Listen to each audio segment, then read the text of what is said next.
Nung kayo nagliligawan, sinabi nyo sa isa't isa, "You complete me, baby." How come? Ngayong mag-asawa na kayo, you want things to be done on your own. And you are constantly singing, "I did it my way." Please, let us humble ourselves. And it opens for collaboration, partnership, synodality. Because we could not do it on ourselves.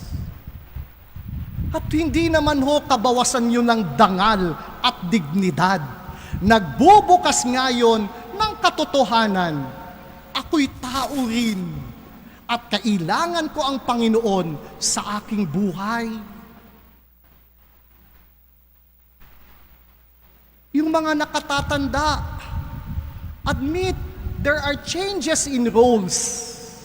Yung ginagawa nyo noon, hindi nyo na magawa ngayon. Masakit na ang tuhod, masakit na ang balakang, kagigising lang, masakit na ang kalamnan. Admit and humble yourself, I need help.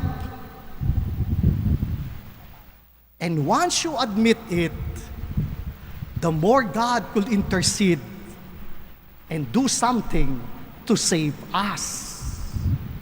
Hanggang tayo'y nagpapanggap, nagkukunwari, at nabubuhay sa nakaraan, walang pagbabagong magaganap, mananatiling patay ang parokyang ito.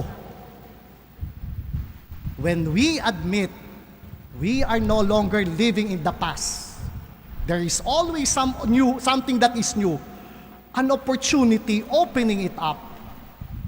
And once we respond positively on it, there will be a sunrise, a new beginning, so that we will be much more responsive on our present time.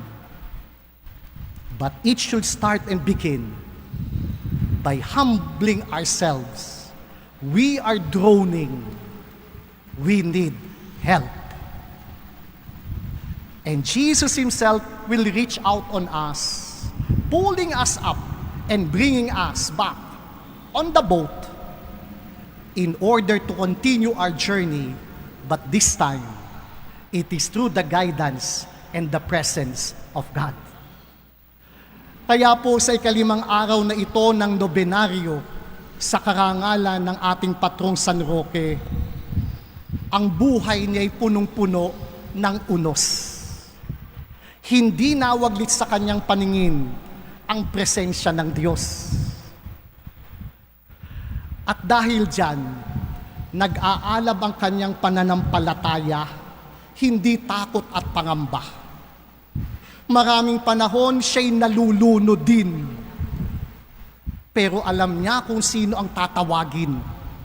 Hindi yung aso, hindi yung posisyon na siya'y anak ng gobernador, kundi si Jesus, na ang marka ng krus ay nasa kanyang dibdib. Hindi siya nagmayabang, hindi siya nagmalaki, nabuhay siya sa kapakumbabaan. Mga parokyano ng San Roque, sundan natin ang ating mahal na patron. Huwag mabuhay sa nakaraan na kayabangan. Mabuhay tayo ng may kapakumbabaan at may pagbabagong magaganap. Hindi lang kagandahan ng simbahang bato, kundi tunay na buhay na sambayanan. Sa susunod na linggo po'y kapistahan na ng ating mahal na patron, ang nobenaryo natin hanggang Huwebes, August 13. On August 14 po ay magkakaroon ng motorcade sa ganap na ika-1 ng hapon at alas 5 ng hapon ay ang healing mass na pangungunahan ni Father William Bustamante, OFM Capuchin. Mamimigay din po ng langis si Father William. At sa August 15, araw ng Sabado'y karakol sa ganap na ika-2 ng hapon. At sa linggo, ang misa po ng obispo ay sa ganap na ika-6 ng gabi. Susundan din po ito ng prosesyon. Muli tayo inaanyayahang parangalan ng ating mahal na patron at pasalamatan ng Diyos sa biyaya ni San Roque at masundan nawa natin ang kanyang buhay upang tunay tayong maging buhay na sambayanan. Sumainyo ang Panginoon, At sumainyo rin. yumuko kayo habang iginagawad ang pagbabasbas. Ama naming mapagpala, ipadama mong ikaw ang kapiling ng mga bumubuo ng iyong bayan. Ipagkaloob mo sa amin araw-araw ang aming mga kailangan upang kami sumapit sa buhay na para sa amin iyong nilaan.